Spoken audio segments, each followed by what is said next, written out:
Hello friends and my dear students, as we have discussed about the flow process chart in the last week, the objectives and the process chart, okay, what are the applications, okay, let me just go through it so that you can have a quick recap of it.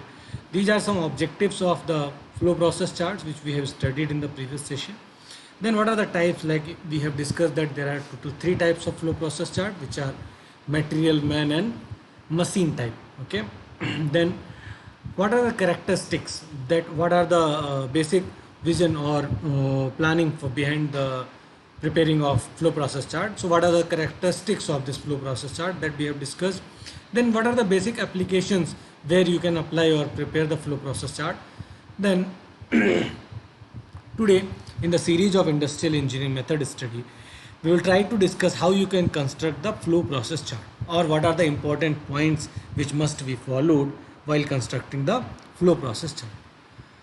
So many times the work is rejected for what of reprocessing or rejected as a waste. Such situations can be represented as shown here. That rejected components are shown by a arrow like this, that during this particular operation 1, that 3% rejection has been done due to the defects in the casting. So in this way you can showcase the rejection of that particular process. Then the reprocessing rework is indicated by drawing a horizontal line from main diagram and feeding it into the suitable workstation as shown. Reprocessing means it has been rejected here, then it has been reprocessed to this particular point at a point 1. So in this way you can show the reprocessing. Then if any repeated cycle activity are represented, so then how you can showcase that repeated activity. So that repeated activity can be showcased or represented like this, like in between of 1 to 2 this operation must be repeated for 3 times, like making holes of 5 diameter and inspection of that hole, that should be repeated for the 3 times. Then you can start assembling the plates, then do the riveting and then inspection. And similarly, by these two straight lines or horizontal lines you can write it down in between how many number of times you want to repeat that cycle activity, okay. Next, what you have to keep in your mind, that sometimes work on the two components is to be done on the simultaneously, that you have to assemble at the next, okay.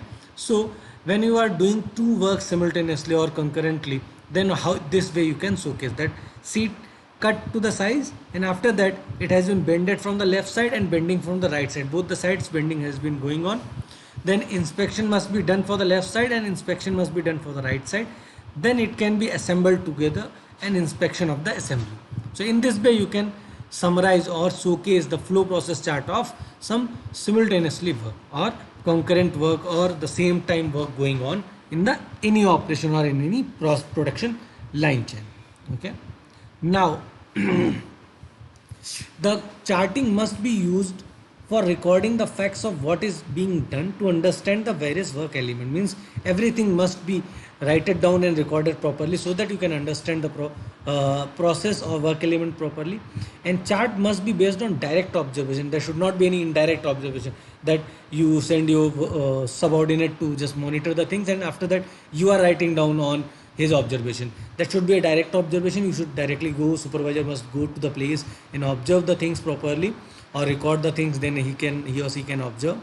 Then high standard of neatness and accuracy should be maintained, since these charts would explain the proposal for improved method. So that high standard of neatness and accuracy must be maintained while you are recording and doing the observations, so that any improvement steps if we are going to take, our production system is going to take, then it may not affect the improved version, okay.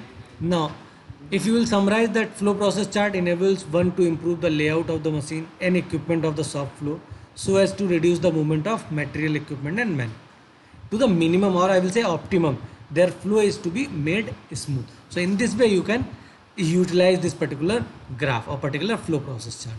So these are the questions which you can take it as a quiz, that name the chart which give you complete sequence of all the activities for a task. That is a flow process chart which we have covered today. There are how many number of types of flow process chart? We have already studied that man, material and equipment. So this is all of the above will be the answer for this particular question.